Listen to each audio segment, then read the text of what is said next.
ආයුබෝවන් ඔයාලා හැමදෙනාටම අපි අද බලමු මස්කට් හදන්නේ කොහොමද කියලා. මම ඔයාලට කලින් කියලා දුන්න මස්කට් හදන විදිහ ඉන්දියන් ක්‍රමයට අද මම ඔයාලට කියලා දෙනවා ලංකාවට ආවේනික ක්‍රමයකට මස්කට් හදන්න. හැබැයි මීට වඩා ගොඩක් වෙනස් ක්‍රම තව තියෙනවා. ඉතින් ඒවත් මම ඉදිරියේදී ඔයාලට කියලා දෙනවා. මගේ වීඩියෝ වලට ඔයාලා කැමති නම් මගේ YouTube channel එකට subscribe වෙන්න.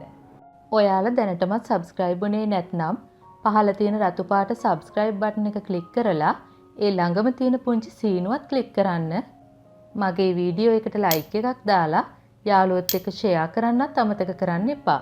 මස්කට් හදන්න සීනි සිරප් එකට මෙන්න මේ දේවල් ඕන වෙනවා. සීනි කෝප්ප 2යි, ඒ කියන්නේ ග්‍රෑම් 400යි. වතුර කෝප්ප 1යි, ඒ කියන්නේ ග්‍රෑම් 250යි. දෙහි යුෂ තේ හැඳි 2යි. ලුණු පිංචකුත් ඕන. මේ තියෙන්නේ ඕන වෙන අනිකුත් දේවල්.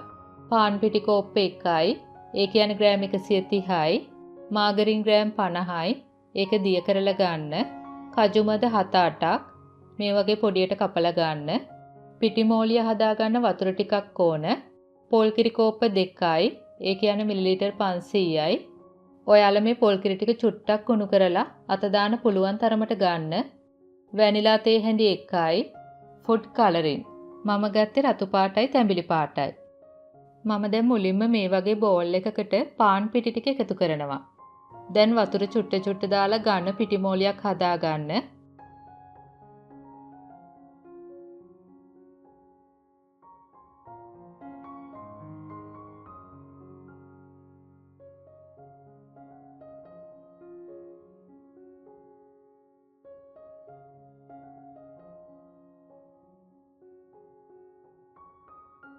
දැන් මේ වගේ පැතලි කරලා පොල් කිරි ටික මේ විදිහට එකතු කරන්න.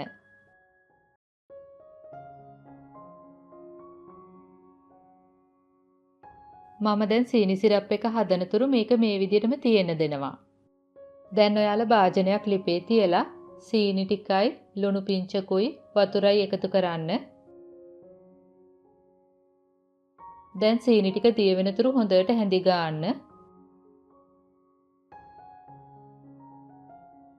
ඔයාලට පේනවනේ දැන් උණු වෙන්න පටන් අරගෙන තියෙන්නේ. ඒ වෙලාවට දෙහි යුෂ ටික එකතු කරන්න. දැන් ටිකක් අවලම් කරලා ලිප ඕෆ් කරගන්න.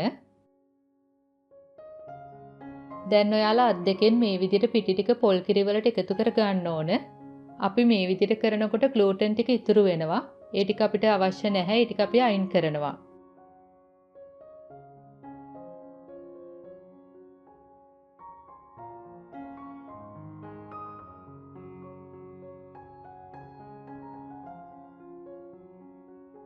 දැන් බලන්න මේ ටිකේ පිටිගතියක් නැහැ. මේ ටික තමයි අපි අයින් කරන්නේ. මම දැන් ආයෙත් ගොඩාක්ම සියුම් පෙනේරයකට දාලා මේක හොඳට පෙරා ගන්නවා. දැන් ඇඟිල්ලෙන් මේ වගේ රවුමට කවලම් කරන්න.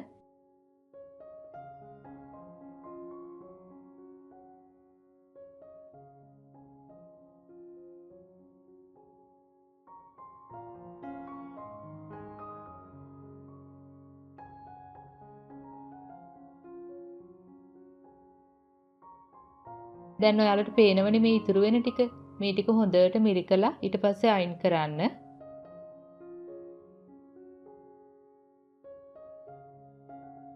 මම දැන් මේ කිරි එක ලිපේ තියනවා.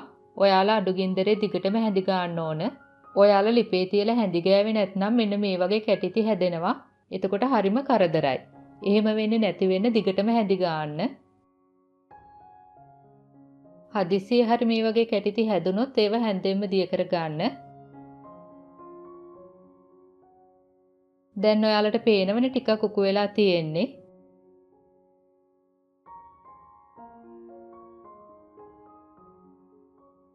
දැන් තව උකු වෙලා දිගටම හැඳි ගන්න.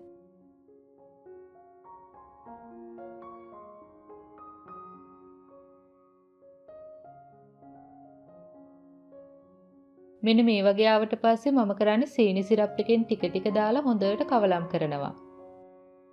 ඔක්කොම එකපාර දාන්න එපා. ටික ටික දාලා හොඳට කවලම් කරගන්න.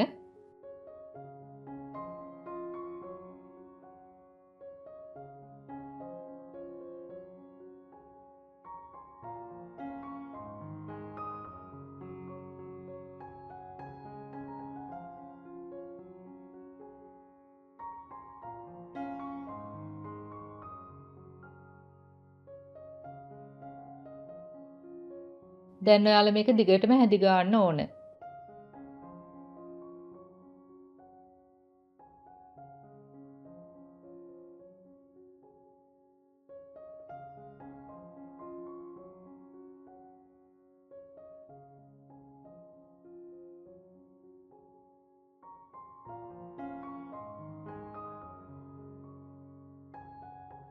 දිය වෙන්නේ නැති කැටි තිබුණොත් එතකොට ඔයාලා මේ වගේ පෙනේරයකින් ඒ ටික එකතු කරගන්න. ඊට පස්සේ මේ වගේ හැන්දකින් දිය කරගන්න.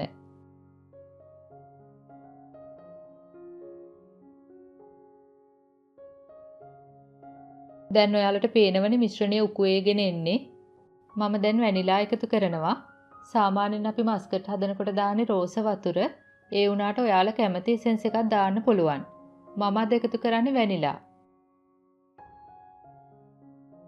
දැන් ඔයාලා කලරින් කැමති විදිහට එකතු කරගන්න.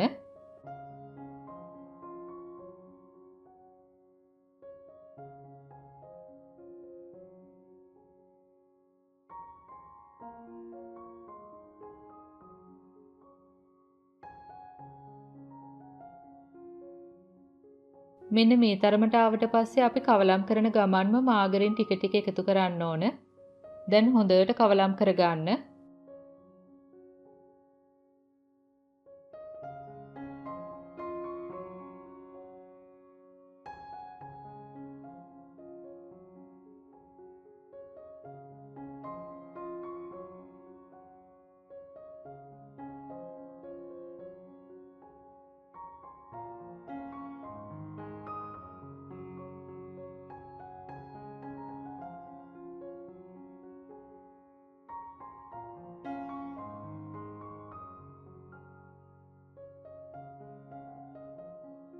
දැන් ටිකක් භාජනය ඇලෙන්නේ නැති තරමට ඇවිල්ලා තියෙන්නේ. ආයෙත් දිගටම හැදි ගන්න.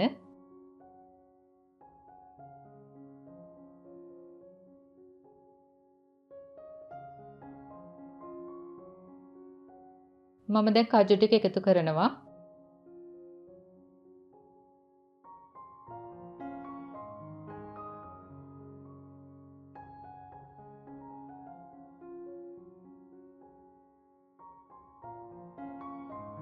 ඔයාලා මේ වටේ තියෙන ඒවා ටිෂු එකකින් පිසදා ගන්න.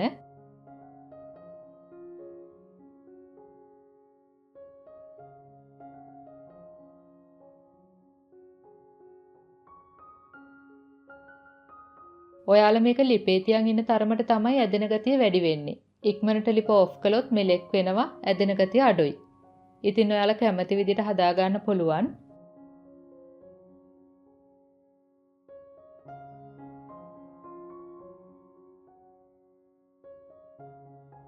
මම දැන් ලිප ඔෆ් කර ගන්නවා.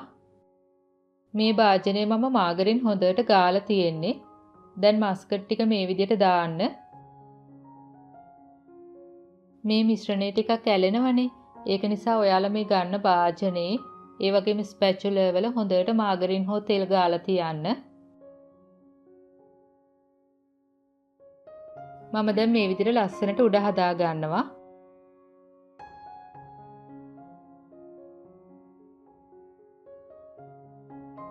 දැන් මේ මස්කට් එක හොඳටම නිවෙන්න තියන්න. හොඳටම නිවුනට පස්සේ තමයි අපි කෑලි කපන්නේ. දැන් හොඳට නිවිලා තියෙන්නේ. මම දැන් මේ විදිහට අනිත් පැත්තට හරව ගන්නවා. මම දැන් ඔයාලට කපලත් පෙන්නන්නම්.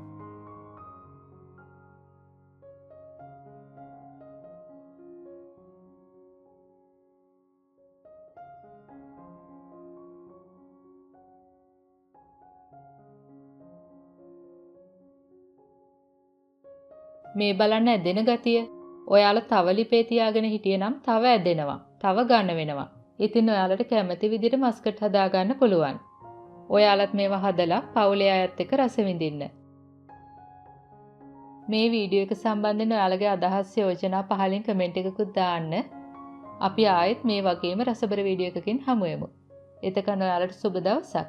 ස්තුතියි.